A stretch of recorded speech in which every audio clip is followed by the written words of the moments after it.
Okay, so in this video I want to cover the use of sends for time-based effects like reverb, for example. So we've used the aux sends in a previous video to make headphones.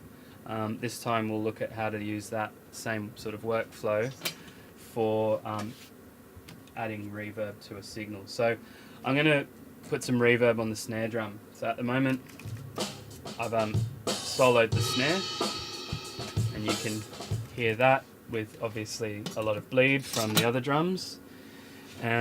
So to do this, I'll start over with the aux masters. So I'm going to use aux 1 just because why not start from the beginning. So you'll need to check that the aux masters are actually turned up. So this one's turned down to -infinity, so none of this will work unless that's up.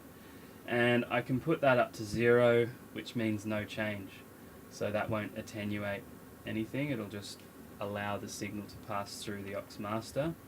So aux 1 is this row here, and I'll want to turn that on. And in this case, I'm actually going to source that from the channel path, but I want it to be post fader, and that's because if I was to fade the drums out, or even just the snare for some reason, I would also, in most cases, typically, I would want the reverb to go away as I turn that signal down in the mix. Otherwise I'll turn the dry snare down and be left with only the reverb, which usually isn't what you want.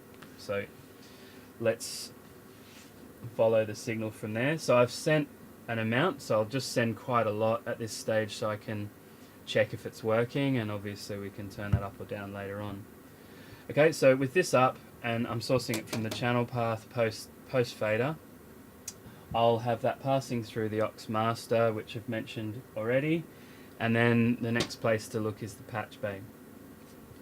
So you'll see aux sends, and that's what we're looking for. And because I've used aux 1, I'm going to take the aux send 1.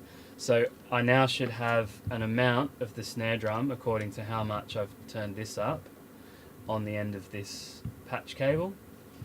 I'm then going to patch that to the input of a reverb unit in this case. And once I've patched it, again I can look over at the piece of hardware and I can see level, so I know that I'm getting an input. It's quite typical to have reverb units where you'll have a mono input on the left side, but it will give you a stereo output, so that'll make sure that you get that sense of space happening. So in this case that's what I'm doing. So then take a stereo output, so I should now have the reverb signal here, and there's two places I can return it. So the first place that I'll show you is using what's quite conveniently labelled reverb returns, which are a simplified input to the desk. These would be useful if you'd used up all of your channel paths on the desk mixing, or during tracking when you just quickly want reverb to go to the headphones. So let's patch into there, and on the desk, the place that you're looking for that return is over here.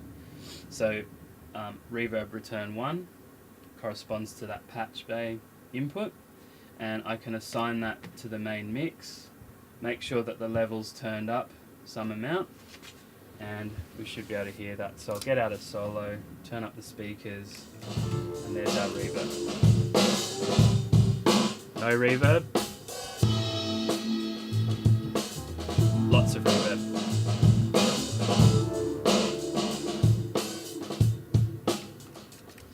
Okay, so convenient, very easy to connect to the mix, or as I said before, you can just press the headphones button, which is just here next to the fader, and that way you can have reverb in the headphones for a singer, for instance, and not have it in the mix very easily. However, you can have more control if we were to return that onto some tracks on the desk. That would mean we could EQ just the return, or even send that reverb off to another effect, or create our own feedback loop, and so on. So we'll do that as well. So instead of patching the output of the reverb to the reverb returns, I'm going to go into the console door inputs in this case, pretty much simply because the console's set up for the channel path, which is the faders, to receive the console, the door input. So for convenience, I'll do that and that will work.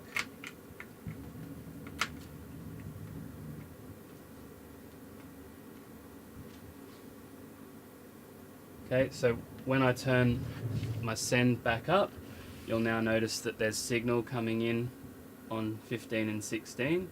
That should be our reverb return. And if I also pan these straight up, make sure that they're panned left and right, then our return will be in stereo when we turn it up. So I'll turn the speakers back on and turn up the return.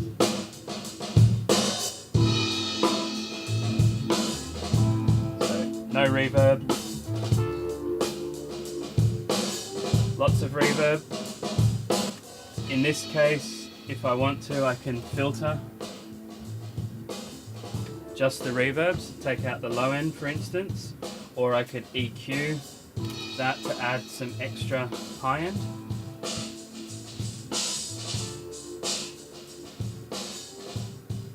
And those changes won't affect the dry snare signal.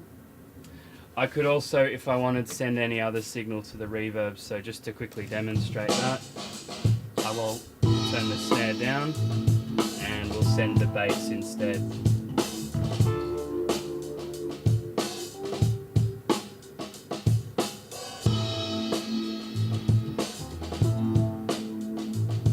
Wrong one, sorry.